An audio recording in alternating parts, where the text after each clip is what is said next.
Bonjour. Bonjour Violaine et merci de nous recevoir. On est ravis de vous rencontrer. Pourquoi? Parce que vous êtes en train, ou vous avez déjà plus ou moins lancé la marque Relance, qui est une marque bien particulière, puisque C'est c'est vrai. une marque de chaussures de running slash fitness Mhm. made in France. Alors en soi, créer une marque de chaussures, ça n'a rien d'extraordinaire. Enfin, c'est déjà bien, c'est déjà pas mal. Mais créer une paire de chaussures de running made in France, je trouvais que c'était assez ambitieux, assez fou, assez culotté. Et du coup, je voulais rencontrer la créatrice et lui poser des questions. Voilà. Donc, merci de nous recevoir, Violaine. Et ma première question est la suivante. Qui êtes-vous et pourquoi se lancer dans un tel projet? Du coup, moi, j'ai 27 ans déjà. Donc voilà, je suis une jeune entrepreneur. À la base, je suis designer de produits de formation. Donc voilà, ça, c'est le premier truc. J'ai eu plusieurs expériences professionnelles. Et au fur et à mesure des rencontres et voilà, des collaborateurs que j'ai pu rencontrer, on a décidé, avec plusieurs d'entre eux, de se lancer dans l'aventure de la chaussure de running. Made in France en l'occurrence. Donc voilà, ça c'est vraiment le gros truc. On trouvait qu'en l'occurrence, il y avait vraiment un manque sur ce domaine-là. Donc on s'est dit pourquoi pas l'exploiter et jouer toutes les cartes qu'on peut jouer. Ouais, c'est un marché qui, à première vue comme ça, est relativement bien structuré avec une offre très complète, avec beaucoup d'acteurs, parfois très connus, parfois un peu moins connus, mais tout aussi techniques, avec un gros développement recherche, enfin une grosse partie de recherche et développement, etc., etc. Donc j'imagine que c'est un marché qui est difficile à pénétrer, notamment pour produire des chaussures de qualité, d'autant plus quand c'est made in France. Est-ce que c'est quelque chose qui vous a fait peur à la base, ou vous vous êtes dit finalement, il y a un créneau qui n'est pas exploité et ce créneau-là, on va aller l'exploiter? C'est vrai qu'à la base, ça peut paraître assez intimidant, on va dire, parce qu'en effet, c'est un marché qui est très technique. Après, dans la mesure où on avait tous des expériences professionnelles passées qui nous ont permis de nous construire, on avait d'une certaine manière un peu toutes les réponses, en tout cas des bribes de réponses qui nous ont permis derrière de construire un peu notre démarche. Et donc évidemment, ça s'est fait avec des partenaires industriels qui sont très forts et qui voilà, ont vraiment des domaines d'expertise voilà, où ils sont vraiment très, très capables, quoi. Donc là-dessus, au fur et à mesure, en prenant un problème après l'autre, je pense qu'on a réussi voilà, à faire évoluer le projet et avoir tout, toutes les réponses, toutes les réponses. Et puis on est quand même très satisfait du coup du résultat.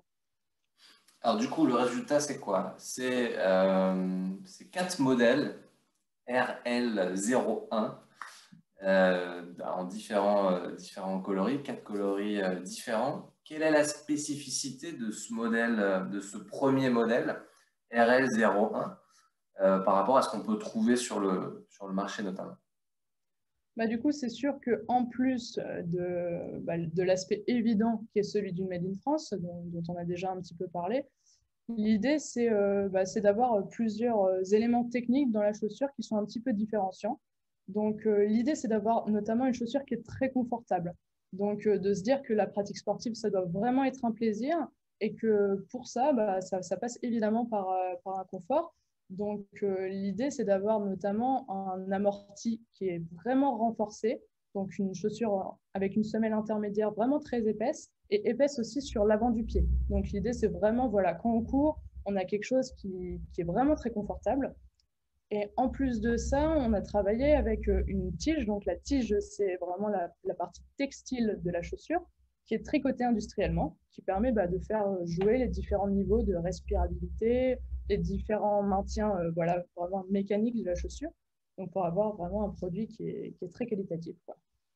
J'ai vu que du coup, les chaussures étaient fabriquées à Cholet, Tout à fait. Cholet où on trouve spécialistes français de la fabrication de chaussures. Alors, pas forcément la chaussure de sport, je ne sais pas trop, mais en général, c'est plus la chaussure de ville ou certaines sneakers, évidemment, qu'on peut retrouver du côté de Cholet. Est-ce que vous avez trouvé là-bas, j'imagine, hein, un spécialiste de la chaussure de sport? Vous avez dû vous Alors, adapter avec lui au fur et à mesure? voilà, c'est plus jouer là-dessus, essayer de s'adapter avec eux.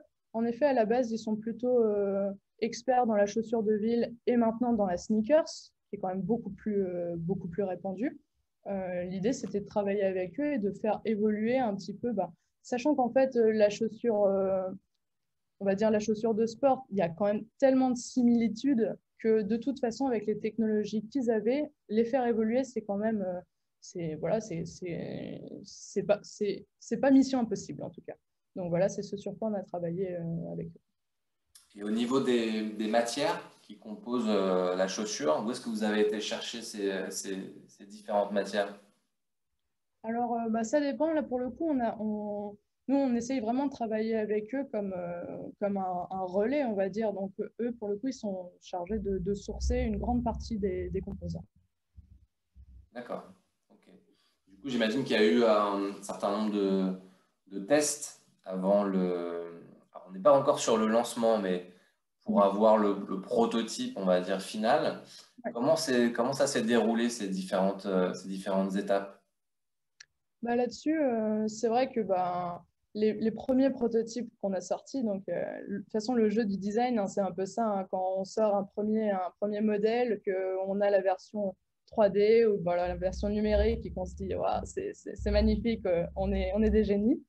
Et qu'on passe à la version prototypage, forcément, le début, c'est assez déceptif hein, comme exercice parce que évidemment, ça ne se fait pas en une fois. Donc là-dessus, on essaye bah, de rester vraiment très, très humble et de travailler avec des partenaires industriels, mais aussi avec des testeurs et voilà, être dans un vrai échange et d'avoir la capacité de se remettre en question et de faire évoluer le design. Donc, en l'occurrence, bah, voilà, par rapport à ce qu'on avait imaginé au tout début, bah, on diffère un petit peu, mais c'est normal, quoi. C'est l'exercice qui le veut. Et l'idée, c'est quand même d'arriver à la fin à un objet, un produit qui nous satisfait, quoi. Donc là, c'est le cas, donc c'est chouette. Qu'est-ce qui a été le plus compliqué, justement? Vous parliez de la différence entre la maquette et le résultat final. Est-ce que c'est plus au niveau je sais pas, du choix des matières, l'amélioration du confort, les performances? Qu'est-ce qui a été le plus compliqué finalement à mettre en œuvre dans ce produit?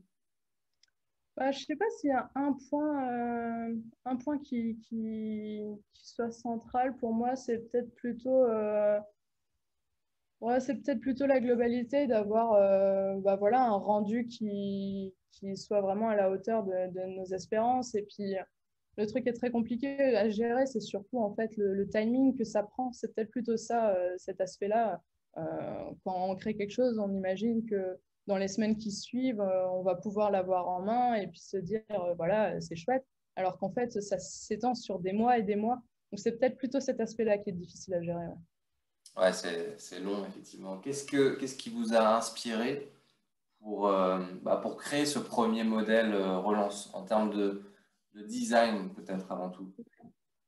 Bah, du coup, moi, en tout cas, quand je crée, ce que j'essaye de faire, c'est de ne pas prendre en référence quelque chose dans le même domaine, on va dire, de ne pas prendre une chaussure de running comme référence pour en créer une, évidemment. Sinon, évidemment, on risque de tourner en rond assez rapidement, on va dire. Donc, moi, ce que j'essaye de faire, bah, ce qui m'inspire beaucoup, c'est notamment l'architecture ou bien l'illustration, la bande dessinée. Donc, c'est bah, voilà, d'avoir tout ça un petit peu en tête et puis de faire des planches tendances et puis d'y revenir assez régulièrement pour pouvoir créer quelque chose de sympa. Ok.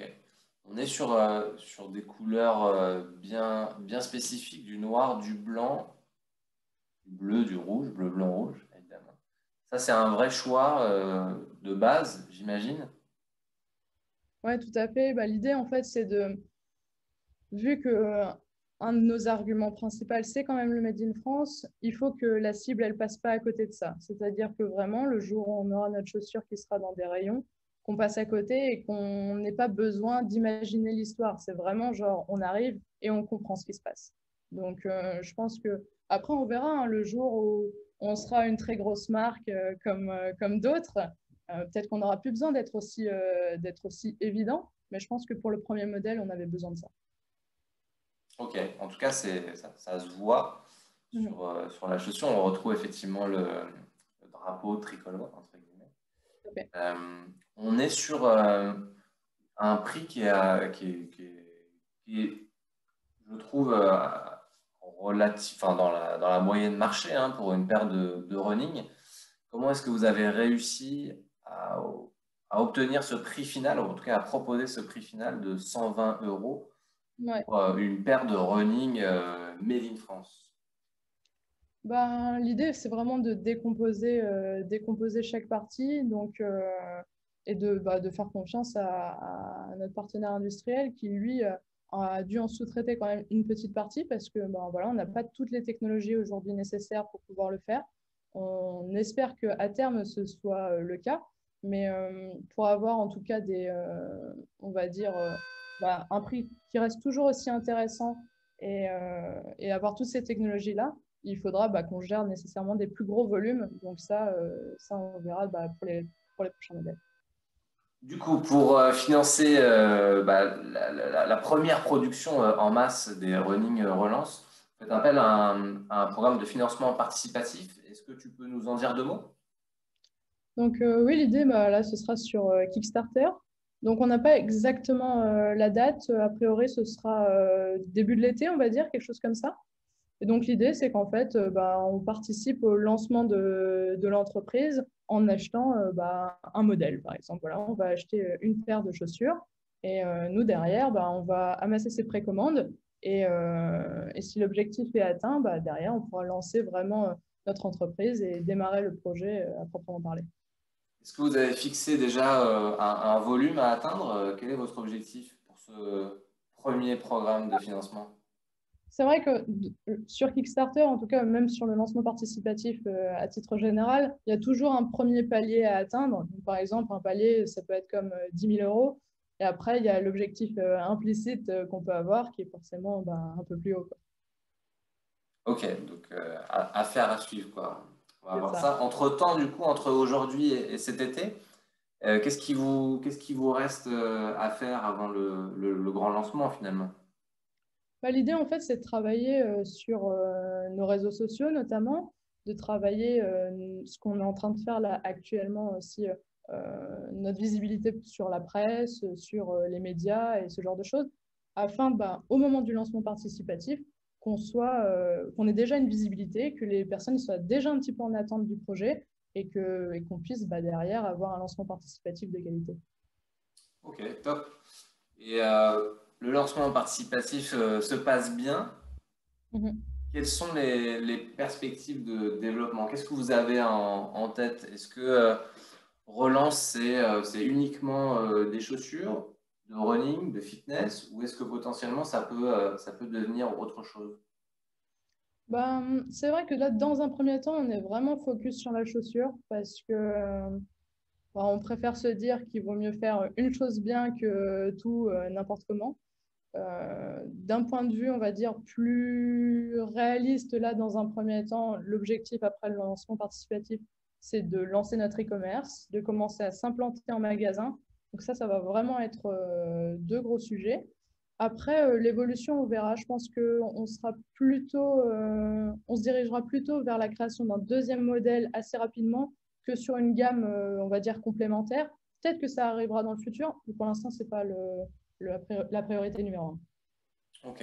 Et du coup, pour la petite anecdote, pourquoi avoir choisi le nom Relance? Le non-relance, c'est deux choses en fait, on va dire. C'est la relance vraiment de la production en France. Donc ça, c'est plus un peu pour le côté marrant. Et après, c'est la relance, c'est aussi la relance de la foulée quand on court. C'est un peu cette énergie, voilà, quand on déroule le pied qui nous fait aller de l'avant.